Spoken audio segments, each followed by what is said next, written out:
Hermanos, de acuerdo a las Sagradas Escrituras y a Hebreos capítulo 12, estamos nosotros los creyentes en una carrera, algo así como un maratón olímpico, pero claro, mucho más importante. Es decir, cuando vemos que los atletas se preparan, ¿no?, para correr esa carrera, ellos tienen una idea más o menos, es decir, dónde está la línea donde termina, dónde está la línea que les espera a ellos. Son 26.21 millas la distancia, y para los mejores corredores ese final pues más o menos llega después de 2 horas. Vemos por ejemplo ahí en la pantalla a Eliud Kipchoge, quien tiene el récord mundial. Él mismo rompió su propio récord con 2 horas, 1 minuto 39 segundos. Y en una carrera, él hizo aún más rápido que eso, 1 hora y 59 segundos, pero no cuenta en los libros porque no fue registrada por la Federación Internacional. En otras palabras, antes de empezar, ya ellos saben aproximadamente cuánto tiempo les tomará llegar a ese final. Claro que, aunque la carrera de la vida cristiana tiene mucha similitud a una carrera olímpica de esta magnitud, pues sí, también tiene sus diferencias. Y es diferente en que usted y yo no sabemos dónde está esa línea final de nuestra carrera cristiana. Es decir, hemos empezado a correr, pero no sabemos cuándo o dónde está el final. Yo recuerdo cuando hace años hablé sobre este tema, dije que yo estaba en esta carrera ya por 4 décadas, pasando 4 décadas. Bueno, hoy por hoy tengo que decir más de 6 décadas. Ya pasé en esta carrera, estoy más allá de la segunda mitad de esta carrera. No sé cuándo va a ser el final de ella, pero sí tenemos que correrla y saber correrla. Y el Señor nos llama a que corramos bien esta carrera, hermano. Usted puede estar más cerca del final o más lejos en estos momentos, no lo sabemos, usted no lo sabe, pero todos estamos en una carrera. Esa es la carrera cristiana, y Hebreos 12:1 se nos llama muy específicamente, y como dice la palabra, corramos. Fíjense que no dice caminemos, no dice mucho menos que nos sentemos, es decir, no perdamos el tiempo. Hay que correrla, y hay que correrla bien. Pero también nos dice la palabra, hermanos, que hay una nube de testigos en esta carrera. Bueno, esta nube de testigos son los testimonios que encontramos de todos estos hombres y mujeres en el capítulo anterior, es decir, en Hebreos 11. Esto no quiere decir que estos hombres y mujeres de fe, quienes ahora están en el cielo, nos están observando como espectadores para ver cómo corremos nuestra carrera cristiana aquí en la tierra. No, no son espíritus difuntos que están alrededor nuestro. Hay que entender lo que es esta metáfora, ¿no?, en su propósito. Pero miren, la palabra testigo que aparece aquí no significa espectadores. La palabra testigos aquí en griego es una palabra que se traduce significa mártir. Estos son hombres y mujeres que estuvieron dispuestos a dar su vida por la fe que ellos tuvieron. Hicieron todo lo que tenían que hacer en esa carrera para agradar a Dios. Y por lo tanto, mis queridos hermanos, ellos deben de motivarnos a nosotros. Y esto es lo que hace una audiencia, ¿no?, en un estadio, cuando están corriendo los jugadores, ¿no? La gente anima a sus jugadores, a su equipo, los animan. Y esto, a través de la palabra del Señor, Dios nos anima por la historia, por el testimonio que ellos nos dejan. Claro, si ustedes leen, y les animo a que lean el capítulo 11 de Hebreos cuando ustedes puedan, van a ver que algunos son nombrados por nombres, otros están ahí anónimos. Pero fíjense, son comparados como una gran nube.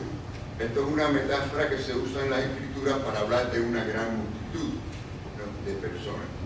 Lo cierto es que el testimonio que nos dan es que esa fe, hermanos, no es en vano. La fe en Dios no es en vano, es la más digna, y Dios dará la victoria final y la recompensa final. O vivimos con esa fe en Cristo, en el Cristo que murió en la cruz del Calvario, que resucitó de entre los muertos, y seguimos a ese Cristo hasta el final, o no estamos allí. Recuerden que Cristo dijo: el que no es conmigo, contra mí es. O estamos en la carrera, o no estamos en la carrera. Y Dios ha querido dejarnos este testimonio de estos héroes de la fe, ¿no?, para motivarnos a nosotros, de manera que nosotros también motivemos a otros que vienen detrás. Muy importante esto. Y hermanos, esto no quiere decir que nosotros tenemos la mirada en estas personas como para idolatrarlos. No idolatramos a santos, idolatramos a Dios. Pero sí, esto significa que usted y yo, al correr, somos animados también, somos motivados por el ejemplo, por el testimonio de la carrera que ellos corrieron. Y créanme, usted lee Hebreos capítulo 11, usted se llena de esa inspiración para correr la carrera cristiana. Y la audiencia aquí no se compone de espectadores físicos, que como vemos en un maratón olímpico, ¿no?, sino más bien de esta gente que dieron sus vidas para servir al Señor, para agradar a Dios. Por lo tanto, nos motivan a nosotros.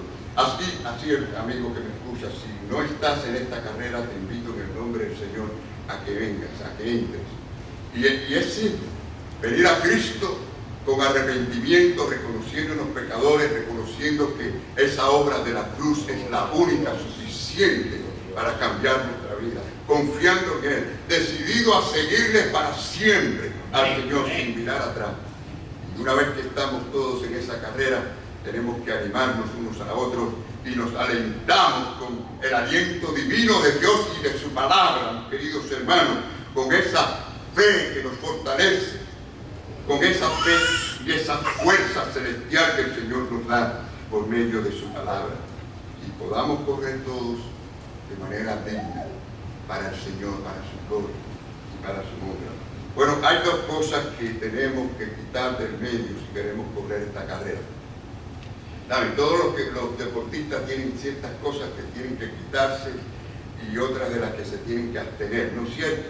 Esto es normal, todo en el deporte es así, y lo mismo en la carrera espiritual. Y dice la palabra que todo peso, y también dice, y del pecado que hacer, tenemos que quitarnos, tenemos que abstenernos de estas cosas. Primero, fíjense, lo dice como dos cosas, porque sabemos que todo pecado es un peso, pero dice todo peso primeramente, es decir, todo aquello que le impide a usted, le atrasa a usted correr la vida cristiana como le agrada al Señor. Piense en estos momentos: hay alguna cosa, hay alguna costumbre, hay alguna actitud, hay algo en su vida que no le está permitiendo crecer como usted debe crecer, servir al Señor como usted debe servir, obedecer al Señor como usted debe obedecer.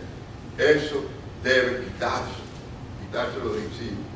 Cuando el corredor corre, trata de estar bien ligero, ¿no es así? Y en estos maratones lo que llevan es algo bien ligero que no pesa, ¿verdad? Se ponen bien ligeros para poder correr. Igualmente, a veces hasta físicamente tienen que bajar de peso, ¿no?, para estar ligeros. Es decir, tenemos que quitarnos de estas cosas que a veces sin darnos cuenta nos atrasan, hermano. Y a la vez tenemos que abstenernos de ciertas cosas para que no se conviertan en un peso en nuestra vida. Piensen cuántas cosas de las cuales debemos de abstenernos para agradar al Señor. Y de igual manera hay que quitarse de encima el orgullo, ese amor a las riquezas, honores mundanos, cuántas otras cosas podemos decir, algún vicio, alguna costumbre, alguna actitud, alguna cosa que en nuestra vida nos está impidiendo hacer lo que sabemos que debemos de hacer para el Señor. Y claro que hay, miren hermanos, Nunca pensamos que teníamos que mencionar este aparato, ¿no? Y miren, hemos llegado a una época en que hay que mencionarlo. ¿Sí o no? Hermano, esto que puede ser una bendición se convierte a veces en una maldición. Ustedes saben que esto ha matado muchas cosas. ¿Sí? Ha matado el teléfono de las casas, ha matado la televisión incluso, ha matado las billeteras, ya la gente paga con esto. Esto ha matado la linterna, la gente usa esto como linterna, ha matado los espejos, la gente usa esto como espejo, ha matado los periódicos, ya la gente no lee periódicos físicos. Bueno, y me atrevo a decir que ha matado a muchos matrimonios. Y me atrevo a decir que está matando la vista de mucha gente. Y me atrevo a decir que también está matando la columna vertebral a mucha gente. Miren, hermanos, lo que puede ser una bendición puede ser una maldición. Y es más, está creando a veces una idolatría, aunque muchos se den cuenta. Y sobre todo en el templo, en la casa de Dios, lo menos que debemos estar es mirando aquí algo. Pero estamos aquí 2 horas, vamos a suponer que estemos un tiempo, 1 hora y media, 2 horas, en la casa del Señor, es para enfocarnos en Él. Y esto puede ser un estorbo. Hermanos, dice la palabra del Señor que corramos con paciencia. Con paciencia. ¿Quién quiere paciencia? La gente quiere paciencia. Lamentablemente una vez tuve que oír a un predicador y de una de nuestras iglesias, para más dolor todavía, decir que lo único que hacía falta prácticamente era orar y pedirle a Dios paciencia. Miren, hermanos, pues si engañamos a la gente no va a crecer espiritualmente. La verdad hay que decirla como es. Y si usted lee Gálatas 5, 22 al 23, dice que el fruto del Espíritu es un fruto, un paquete completo. Ahí está el amor, gozo, paz, paciencia. Y todas estas cosas las tiene usted en el Espíritu. Si usted pierde su tiempo pidiéndole a Dios amor, pidiéndole a Dios paciencia, usted no va a tener nada de eso. Porque para usted, en la experiencia, porque ya usted lo tiene y no se ha dado cuenta que lo tiene. Hermanos, las cosas hay que decirlas como son. Si usted está en Cristo, usted tiene paciencia. Usted tiene que ponerla en práctica, desarrollarla, hacerla crecer, y el Señor nos da las pruebas para que crezcamos en la paciencia. El problema es cuando no la experimentamos, porque hay un síntoma, mis queridos hermanos, de otro problema. Es decir, si usted tiene falta de fe, si usted tiene falta de oración, si usted tiene su mirada en las cosas del mundo, si usted tiene orgullo y quiere controlar las cosas, en vez de dejar que Dios las controle, usted va a ponerse impaciente. Sí, Señor. Así mismo. Entonces no es que no tiene paciencia, es que el pecado se mete por algún lado.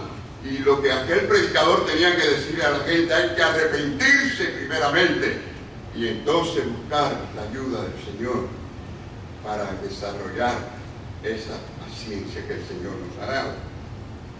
Así que se nos llama a correr esta vida cristiana con paciencia, que el Señor en su tiempo, Él va a dar la bendición. El Señor en su tiempo va a abrir las ventanas, va a abrir las puertas, nos va a guiar, nos va a ayudar. No podemos desconfiar de nuestro Señor. Ahora bien, al entrar usted y yo en la carrera, visualicemos como a un anciano que se nos acerca. Sale del estadio y viene a donde estamos, se nos acerca en lo que estamos corriendo y viene a hablarnos, a decirnos, y nos quedamos sorprendidos a ver quién es ese anciano. Y nos dice, sigue corriendo con paciencia. Una persona puede hacer la diferencia. Y continúa diciendo que él lo sabe porque Dios se lo enseñó a él. Y obró en él de tal manera que pudo hacer la diferencia. Y viene y continúa diciendo, y nos lee y nos dice, y percibió Jehová olor grato, y dijo Jehová en su corazón, no volveré más a maldecir la tierra por causa del hombre, porque el intento del corazón del hombre es malo desde su juventud, ni volveré más a destruir todo ser viviente, como he hecho. Y ahora nos damos cuenta que ese anciano es Noé, quien construyó un arca, quien vivió 950 años. Tuvo paciencia, tuvo persistencia en obedecer el mandato del Señor. Y lo más interesante es que no lo hizo bajo condiciones favorables. Hermanos, también a nosotros nos está tocando vivir en tiempos difíciles. La corrupción, la maldad, lo que nos está rodeando cada día es peor. Y es cuando más el pueblo de Dios, los hijos de Dios, tenemos que brillar en obediencia al Señor. Tener nuestra fe anclada verdaderamente en la palabra del Señor. Miren, ¿saben cómo estaba aquella generación, aquel tiempo, en el tiempo de Noé? Miren cómo estaba, hermano. Miren cómo estaba. Y vio Jehová que la maldad de los hombres era mucha en la tierra. Y miren esto, hermanos. Y que todo designio de los pensamientos del corazón de ellos era de continuo solamente el mal. Entonces era terrible, no era terrible eso. ¿Tenía que hacer la diferencia? No. Queridos hermanos, y dice a continuación, y se arrepintió Jehová de haber hecho al hombre en la tierra, y le dolió su corazón.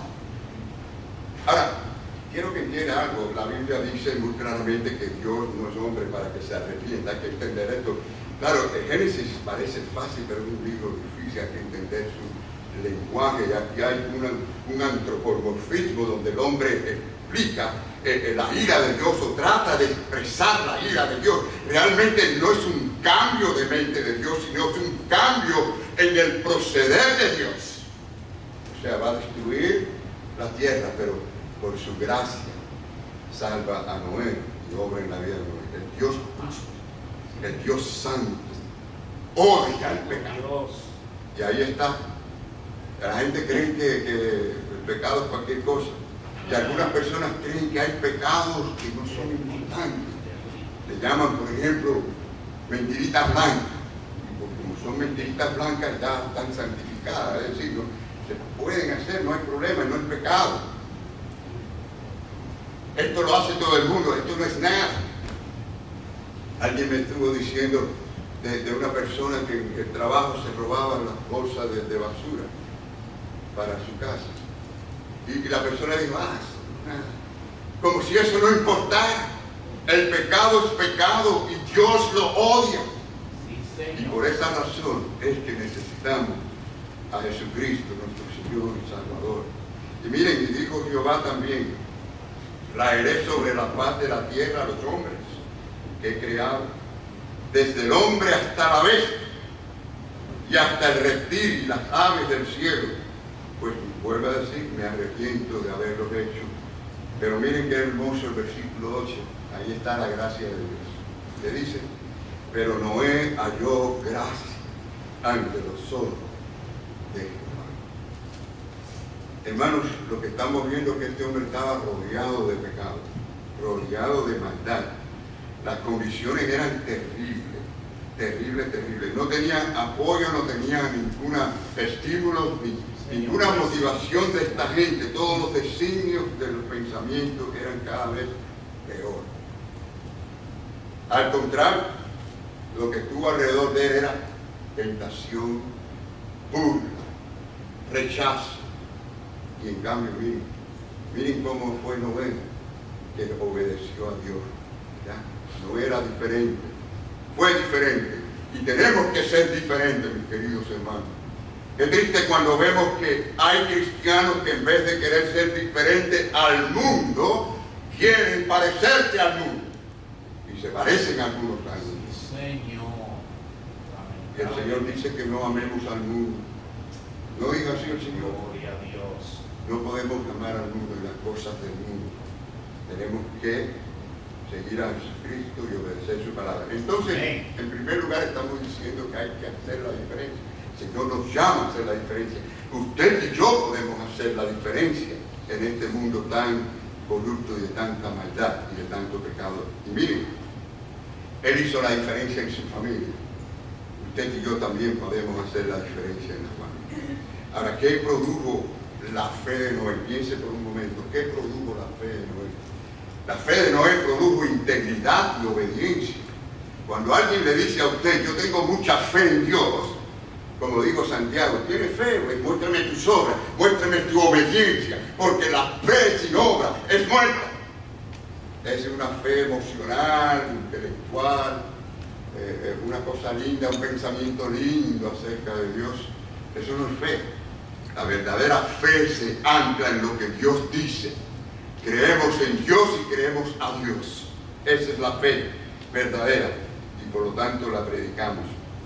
Ahora Noé fue escogido por Dios, obviamente, para construir un arca, o sea, un gran barco que no solo lo salvaría a él, sino a su familia y también a la raza humana. Así que es importante que entendamos esto. Y escuche bien, hermano, cuando usted construye con fe y obediencia al Señor, usted construye lo que Él quiere que usted construya.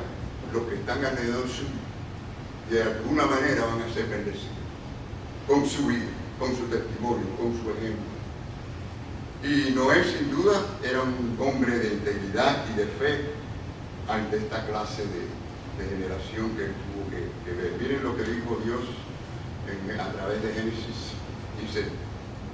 Dijo luego Jehová a Noé, entra tú y toda tu casa en el arca, porque a ti he visto justo delante de mí en esta generación, en esa generación tan perversa.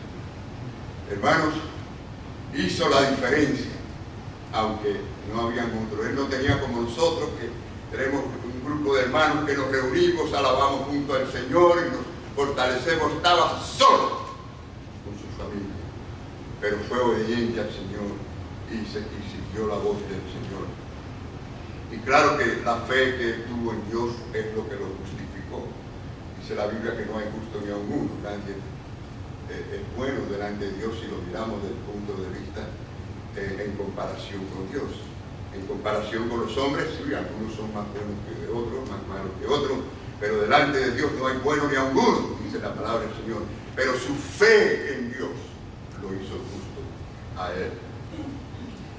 Quiera Dios que en esta mañana digamos nosotros, Señor, ayúdame a tener fe, ayúdame a tener integridad, obediencia, ayúdame, Señor, a hacer la diferencia para tu gloria. ¿Cuántos queremos hacer la diferencia? Amén. Gloria al Señor, gloria al Señor. Puedes hacer la diferencia también para este mundo en que estamos viviendo. Nadie jamás tendrá que hacer lo que hizo Noé, de construir ese arca. Por cierto, es un prototipo de Jesucristo en cuanto a la salvación. Es decir, el arca representa aquel medio de salvación. El que entrara en el arca era salvo, y el que esté en Cristo es salvo. Y ahora cada uno de nosotros puede hacer del lugar donde estamos, piense un momento, dónde usted vive, dónde usted trabaja, con quiénes usted se relaciona. Usted puede hacer la diferencia, no siendo igual al mundo. Usted tiene que ser un hijo de Dios, una hija de Dios. Y Dios le usará de alguna manera. Esto va a ser la diferencia. ¿Saben por qué? ¿Saben por qué, hermano? Porque aquello que Dios toca, Dios lo transforma. Aquello que Dios guía, Dios lo usa para su gloria y para su mundo. Amén, amén. Por lo tanto, podemos hacer la diferencia. Piense por un momento. ¿Qué diferencia puede hacer usted en su pequeño rincón? ¿Qué puedo hacer yo? ¿Qué diferencia en mi ministerio, en mi trabajo, en mi iglesia, con mi familia, con mis hermanos? ¿Puedes hacer la diferencia? Claro que sí. Claro que sí. En Cristo sí lo podemos, pero solo en Cristo, siguiendo a Cristo, obedeciendo a Cristo. De esa manera podemos hacer la diferencia. Y también puedes hacer la diferencia para esta generación Gloria a futura. Dios. Miren, el problema de muchos cristianos es que solo se enfocan en el presente. Y es bueno también mirar al presente. O sea, no vivimos en el pasado, pero también hay que funcionar para dejar algo para los que vienen detrás, es decir, con nuestro testimonio, con nuestro ejemplo, para que otros puedan seguir. Miren, hay una anécdota que dice de un hombre, un anciano, de más de 80 años de edad, plantó una orquídea de manzana. Había un joven, su vecino, que lo estaba observando, que observó cómo él preparó la tierra, sembró o plantó el árbol, cómo le regaba el agua. Yo no sé si fue sarcásticamente, pero él se le acercó al anciano de más de 80 años de edad y le preguntó: ¿y usted piensa comer de esas manzanas? Porque ustedes saben que eso demora de 8 años para adelante, más de 8 años para que produzca. ¿Y usted piensa comer de esas manzanas? Y el anciano le respondió: no, yo no pienso comer de ellas, pero alguien sí va a comer. Y mis queridos hermanos, nuestras acciones hoy podrán ayudar a otros en el día de mañana. Y por la acción de Noé, miren cómo el mundo puede dar gracias a Dios, porque primeramente no fue destruido completamente, ni será destruido jamás por agua. Todavía estamos recibiendo el beneficio de Noé. Y de cualquier manera, lo que estamos diciendo es que aquella persona a quien usted sirve, aquella persona que usted ayuda, de alguna manera usted tiene una influencia positiva en esa vida, en esa persona. Eso es como una cadena de impacto que rueda, y esa persona va a impactar a otra persona. Y nunca sabremos hasta dónde va a llegar esa cadena de bendición. Piense bien en esto, cómo verdaderamente podemos impactar. Hay gente que piensa: no, yo no puedo hacer nada, yo no soy importante. Otro que no, hermano, Dios usa al más vil pecador, lo puede usar en sus manos. A la persona más insignificante, Dios la usa con incapacidades. Cuando Dios me llamó, yo le dije: Señor, ¿por qué? Yo no sé hablar, yo soy torpe para hablar. Yo no sirvo para expresarme, nunca he servido para eso. Y el Señor me dijo en el corazón, y después aprendí que le digo algo parecido a Moisés: ¿quién te dio la lengua? Y miren, me ha tocado hablar. Y luego me dijo: tienes que tocar el piano, tienes que dirigir la música. Y el Señor: yo no sirvo para eso, no tengo oídos, los sordos no pueden tocar música. Y aquí ando con aparatos puestos y aquí oigo nada más un 60%. Y ya ustedes saben cómo me puso a tocar, para aquellos que me conocen por tiempo. El Señor nos usa. Si de verdad nos ponemos en sus manos para que Él nos use, alabado sea Dios, podemos hacer la diferencia, hermanos, de alguna manera, para hacer bendición a otras personas. Él puede hacer la diferencia usted puede hacer la diferencia para Dios. Nos enseña también su palabra, que podemos hacer todas las cosas para la gloria de nuestro Señor. Miren, a menudo fallamos en reconocer la importancia de eso que Dios puede hacer en nosotros. Pero nada es imposible para Dios. Todo lo podemos en Cristo que nos fortalece. ¿Oyó bien? No es todo lo que la gente quiera hacer en el mundo, no. Es todo lo que agrada a Dios, todo lo que es para servir a Dios, todo lo que es para obedecer a Dios, lo podemos hacer en Cristo. Amén. Dios no obra, y lo que queremos es hacer la diferencia para buscarnos la gratificación propia. Y lo que estamos buscando es recompensa propia, ganancias propias, ventajas, etc. Y no servir a Dios con sacrificio y con amor, entonces no. Dios no obrará en ese corazón. Quiero que sepa que Dios quiere obrar en nuestros corazones. ¿Cuántos están seguros de que Dios quiere obrar en nuestros corazones? ¿Sabías que Dios desea mostrar su poder y su favor en nosotros? Yo quiero que usted lo vea en la propia palabra. Dice el Señor en su palabra: porque los ojos de Jehová contemplan toda la tierra ¿Para qué, hermanos? ¿Para qué Dios está con todos los detalles, todos los eventos, todas las circunstancias, todas las cosas que ocurren en la tierra? Para mostrar su poder a favor de los que tienen corazón perfecto para con Él.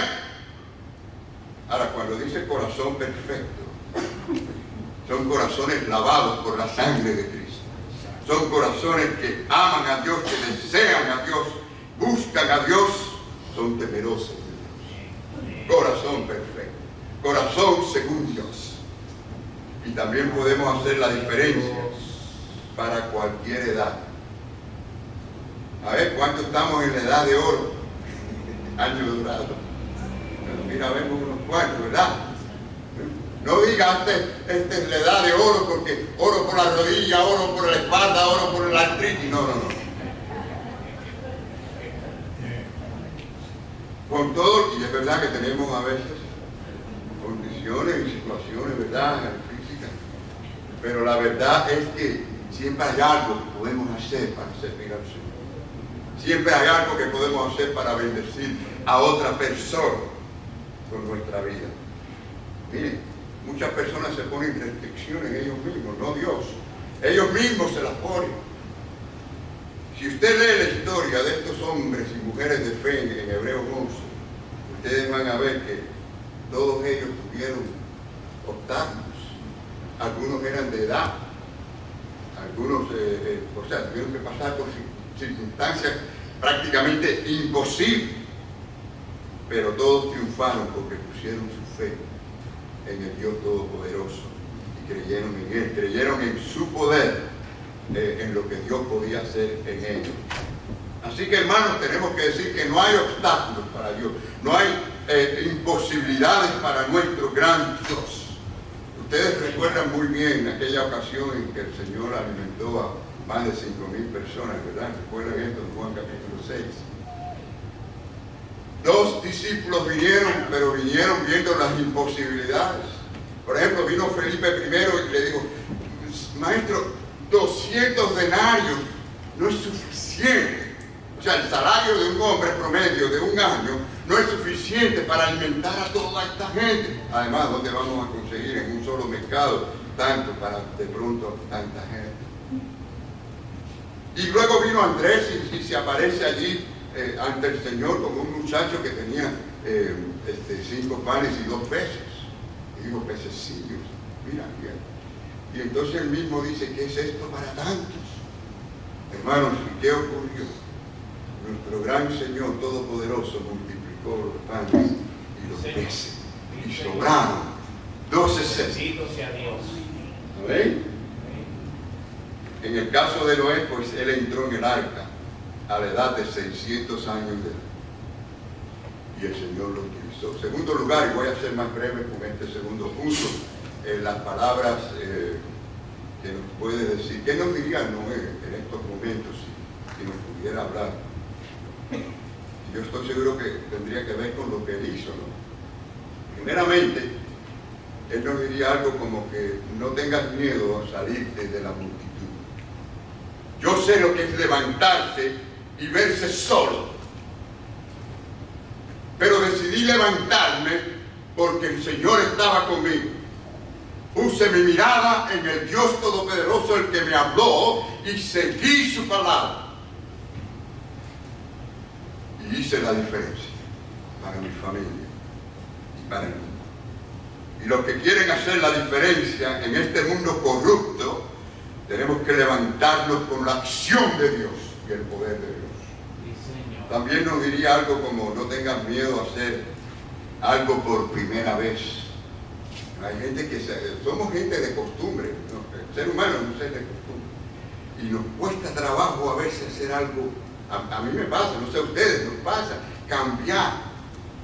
Por ejemplo, a veces vamos a comer a algún restaurante y bueno, vamos a que no conozco ese restaurante, no, vamos al que ya conocemos y no queremos experimentar cosas nuevas y fallar. No estoy diciendo con esto que siempre hay que probar nuevos restaurantes, ¿no? Pero lo que estoy diciendo es que no podemos tener miedo en las cosas que respectan a servir al Señor, honrar a Dios, obedecer a Dios, no tenemos que tener miedo, mis queridos hermanos, de hacer algo por primera vez. Miren, cuando ustedes analizan esto, a Noé se le dijo que hiciera un barco. Él no conocía nada de esto. Que iba a llover, que iba a caer un diluvio. Él nunca había visto lluvia. Ya sabemos que la tierra se regaba con un sistema distinto, un vapor que de abajo hacia arriba, manteniendo todos los minerales a la faz de la tierra, dándole salud al hombre de una manera increíble. Y después de todo esto, el diluvio pues lo que ha hecho es hundir cada vez más los minerales hacia abajo. Y ya nosotros, si nos dan X cantidad de minerales, nos morimos, porque nuestro cuerpo ya no resistiría una cantidad de minerales así como ellos tenían al principio. Cambió todo el sistema, ¿verdad?, de la creación, el diluvio. Pero lo que estamos diciendo es que él no tuvo miedo a hacer algo que no existía antes. Y construyó por 120 años, con paciencia, ¿verdad?, con persistencia, 120 años construyendo un arca. Por supuesto que no tenía las herramientas que nosotros tenemos hoy. Tuvo que hacerlo de la manera más difícil que nos podamos imaginar. Ahora, Noé nos dice también que cuando veas un arcoíris, recuerda que una persona puede hacer la diferencia. Nunca había visto un arcoíris hasta que él no cumplió y obedeció al Señor en aquel mandato. Vio el arcoíris que representaba que Dios nunca más iba a destruir el mundo con agua. Aunque si leemos, hermanos, lo que dice el apóstol Pedro, vendrá ese día final. No será destruido el mundo con agua, pero sí con fuego. Todos los átomos se van a prender. Esto es como si fuera una bomba atómica en todo el globo terrestre. Imagínense ustedes. Dice la palabra del Señor. Pero sí, ahí está la promesa. Y cada vez que veas el arco iris, qué bonito ver un arco iris, ¿verdad? Cada rato lo vamos a ver. Y cada vez que lo veas, recuerda que puedes hacer la diferencia en este mundo. Dios puede hacer la diferencia en ti. Y quiero, para terminar, algunas preguntas. ¿Cómo está tu obediencia a Dios? ¿Hay alguna cosa que sabes que debes quitar del medio? ¿Hay alguna cosa que te está impidiendo realmente obedecer y servir al Señor? Puedes mirar tu vida ahora en estos momentos y ver qué es lo que Dios está haciendo y que Dios está obrando en tu vida. Miren, si alguien no está en esta carrera, le invito a que entre ahora. Ven a Cristo, ven al Señor de todo corazón, ven reconociéndote pecador, ven arrepentido de tus pecados, ven reconociendo que la obra de la cruz es la única obra poderosa que resuelve nuestro problema eterno y nos da un destino para la gloria de Dios. Ahora, los que ya estamos, si estamos acá todos, pues hay que correr, tenemos que correr juntos esta carrera y tenemos que buscar siempre, ¿verdad?, en la palabra del Señor ese aliento divino, esa fuerza celestial, ¿verdad?, esa fe heroica que nos va a ayudar a correrla dignamente. Y bueno, quiero terminar leyendo con ustedes este último texto. Quiero que lo lean conmigo, hermanos, todos. Por tanto, nosotros también, teniendo en derredor nuestro tan grande nube de testigos, despojémonos de todo peso y del pecado que nos asedia, y corramos con paciencia la carrera